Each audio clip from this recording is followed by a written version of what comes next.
Kita umat akhir zaman ini tidak mungkin memiliki cinta kepada Nabi Muhammad seperti halnya kecintaannya para sahabat terlebih dahulu. Kita tidak mungkin memiliki royalitas, pengorbanan seperti halnya yang dilakukan oleh sahabatnya Rasulullah kepada Nabi Muhammad. Tetapi setidaknya umat di akhir zaman ini, di sisa umur yang sangat pendek dan singkat ini, mari kita buktikan cinta kita kepada Nabi Muhammad.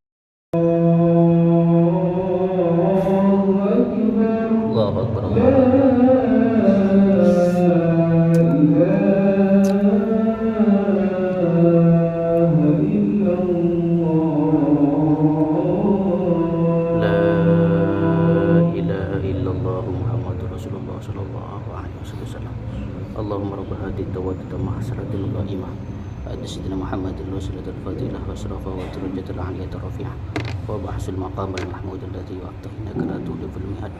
Allahumma fir li wa li walidayya Allahumma fir li wa li walidayya li walidayya warham.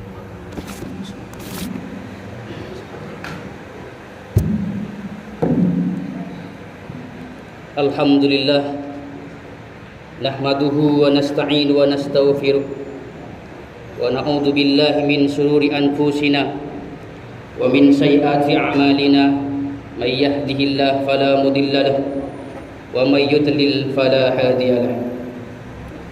Asyhadu an la ilaha illallah wahdahu la syarika lahu wa asyhadu anna sayyidana Muhammadan 'abduhu wa rasuluh alladzi la nabiyya ba'dahu. Allahumma shalli wa sallim wa barik ala sayyidina wa maulana Muhammadin wa ala alihi wa sahbihi ajma'in. Amma ba'du, faya ayyuhal hadhirun, usikum wa iyaya bitaqwallah faqad fazal muttaqun. Qala Allah ta'ala fi kitabihil karim, a'udzu billahi minasy syaithanir rajim. Ya ayyuhalladzina amanu taqullaha wa qulu qawlan sadida yuslih lakum a'malakum wa yaghfir lakum dhunubakum wa may yuti'illaha wa rasulahu faqad faza fawzan 'azima. Shadaqallahul 'azim. Ma'asyiral muslimin, jamaah sidang Jumat yang dirahmati Allah. Di bulan Maulid ini kita diingatkan dengan lahir dan wafatnya Rasulullah. Saat Rasulullah diangkat menjadi utusan, beliau bersabda, dan sabda ini sangat populer, tentu kita pernah mendengarkannya. Kata beliau, la yu'minu ahadukum hatta akuna ahabba ilaih min waladihi wa walidihi wan nasi ajmain. Tidaklah sempurna imannya seseorang sampai dia menjadikan aku, kata Rasulullah, orang yang paling dicintai dibandingkan dia mencintai dirinya, dibandingkan dia mencintai anaknya, dibandingkan dia mencintai orang tuanya, wan nasi ajmain, dibandingkan manusia atau kekasihnya.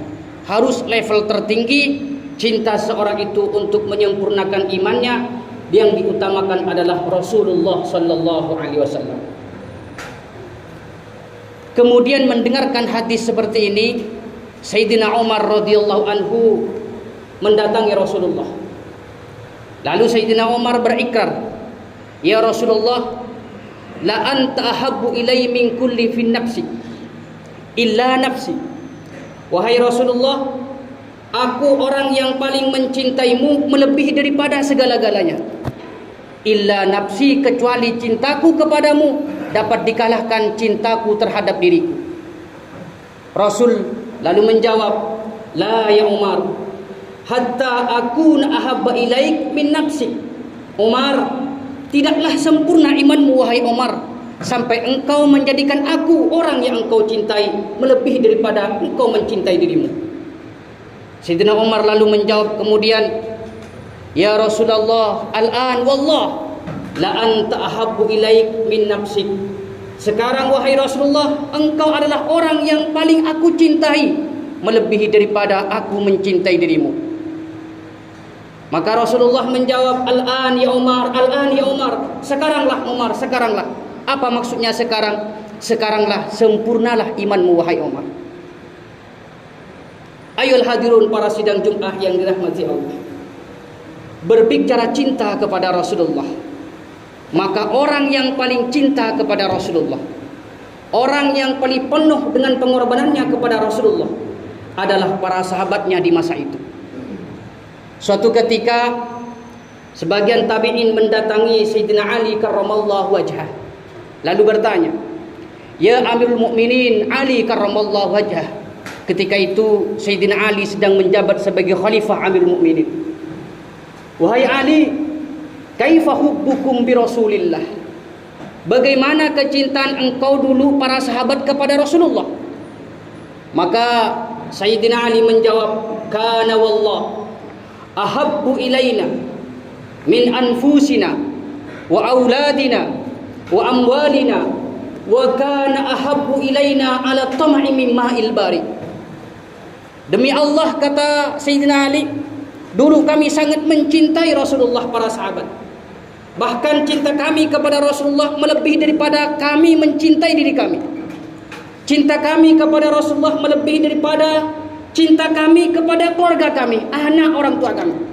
Cinta kami kepada Rasulullah melebihi daripada kecintaan kami kepada harta kami, pangkat jabatan kami. Wa kana ahabbu ilaina ala tam'i min ma'il bari.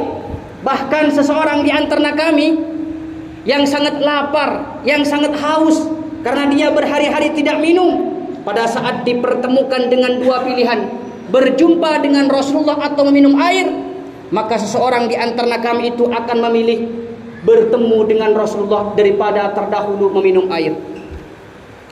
Inilah kecintaan para sahabat dulu kepada Rasulullah sallallahu alaihi wasallam. Kalau kita jemaah membuka lembaran demi lembaran terkait sejarah kenabawian, kita dapat menemukan contoh yang begitu nyata, praktek yang begitu jelas yang dicontohkan oleh para sahabatnya dulu. Salah satu bukti yang disaksikan oleh Urwah. Urwah pada saat itu dipercaya oleh orang kafir Quraisy untuk menjadi delegasi atau mata-mata sejenis diplomasi bahasa sekarangnya. Pada saat itu Urwah diutus oleh kabilah orang kafir Quraisy pergi menjumpai Rasulullah, menyelidiki siapa Rasulullah, di belakangnya siapa saja dan kekuatan apa saja yang dimiliki oleh Rasulullah. Disebutlah perjanjian Hudaibiyah. Saat Urwah berangkat ke Madinah, ke kemahnya, maka kembali lagi ke Mekah. Saat Urwah kembali ke Mekah, maka Urwah mengumpulkan orang kafir Quraisy itu.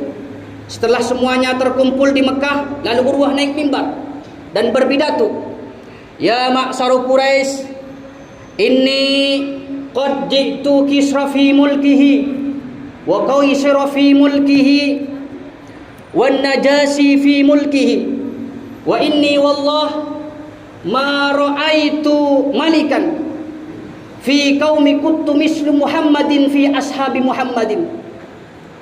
Saya Urwah, wahai kaum Quraisy, telah dipercaya oleh kabilah-kabilah engkau bahwa saya telah mendatangi raja-raja di Jazirah Arab, bahkan keluar Jazirah Arab sekalipun. Saya telah bertemu dengan Raja Kisra di kerajaannya.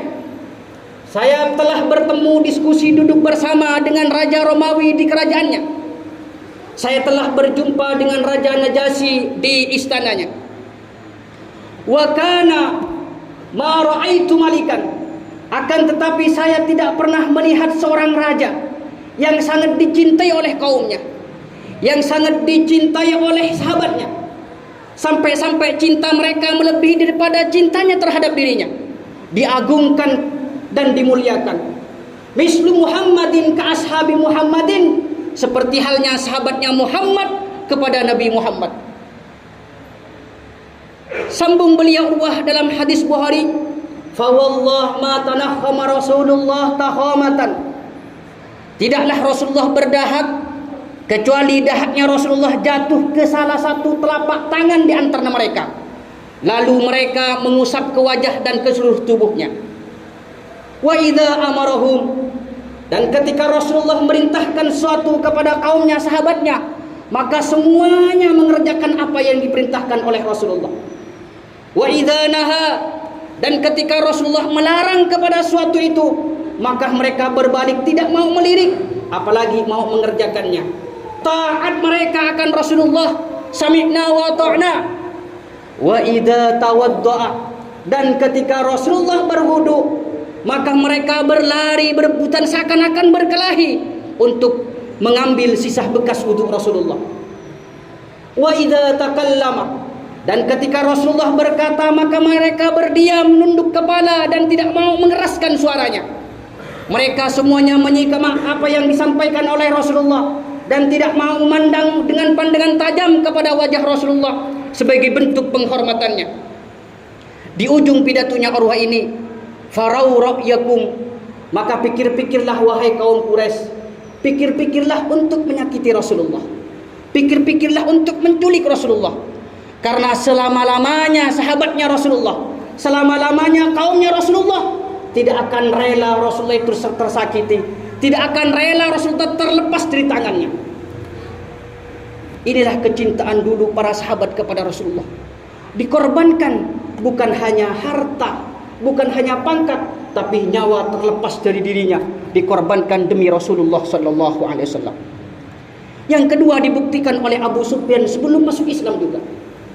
Saat Abu Sufyan menjadi kabilah orang kafir Quraisy, Abu Sufyan dengan orang kafir Quraisy berhasil menawan sahabatnya Rasulullah yang bernama Hubaib bin Adi dan Zaid bin Dasina. Hubaib dipenggal, diranjang. Giliran Hubaib meninggal, maka Zaid bin Dasina yang untuk dieksekusi. Saat Zaid untuk dieksekusi, dirayulah, digoyangkan imannya oleh orang kafir Quraisy. Abu Sufyan lalu berkata kepada Zaid, wahai Zaid, maukah kamu kembali kepada keluarga kamu, berkumpul bersamanya, dan aku akan berikan pesangu yang cukup lumayan untuk mendapatkan kehidupan yang layak. Kata Zaid bin Dasinah, wahai Abu Sufyan, simpanlah rayuan kamu. Kana wallah, al-ana Muhammadun fi makanihi, wa inni jalisun fi ahli.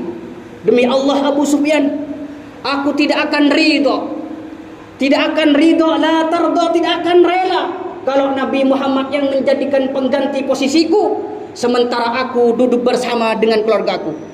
Jangankan Nabi Muhammad untuk disakiti, jangankan Nabi Muhammad untuk dibunuh oleh engkau sebagai penggantiku, tertusuk oleh duri sedikit pun aku tidak akan ridho, kata Zaid bin Dasinah. Maka setelah mendengarkan ungkapan Zaid bin Dasinah, lalu Abu Sufyan berkata, ma ra'aitu minan nas ahadun kahubbi ahadun yuhibbu ahadun kahubbi ashabi Muhammadan.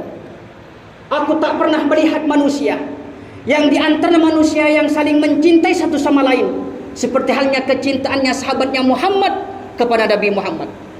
Mereka mencintai Nabi Muhammad bukan hanya harta lagi-lagi yang dikorbankan, tetapi nyawa terlepas dari jasadnya dikorbankan untuk mencintai Nabi Muhammad sallallahu alaihi wasallam. Oleh karena itu jemaah sekalian rahimakumullah, kita umat akhir zaman ini tidak mungkin memiliki cinta kepada Nabi Muhammad seperti halnya kecintaannya para sahabat terlebih dahulu. Kita tidak mungkin memiliki loyalitas, pengorbanan seperti halnya yang dilakukan oleh sahabatnya Rasulullah kepada Nabi Muhammad. Tetapi setidaknya umat di akhir zaman ini, di sisa umur yang sangat pendek dan singkat ini, mari kita buktikan cinta kita kepada Nabi Muhammad. Dengan cara apa?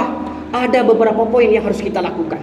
Pertama, jalankan syariatnya Nabi Muhammad sallallahu alaihi wasallam.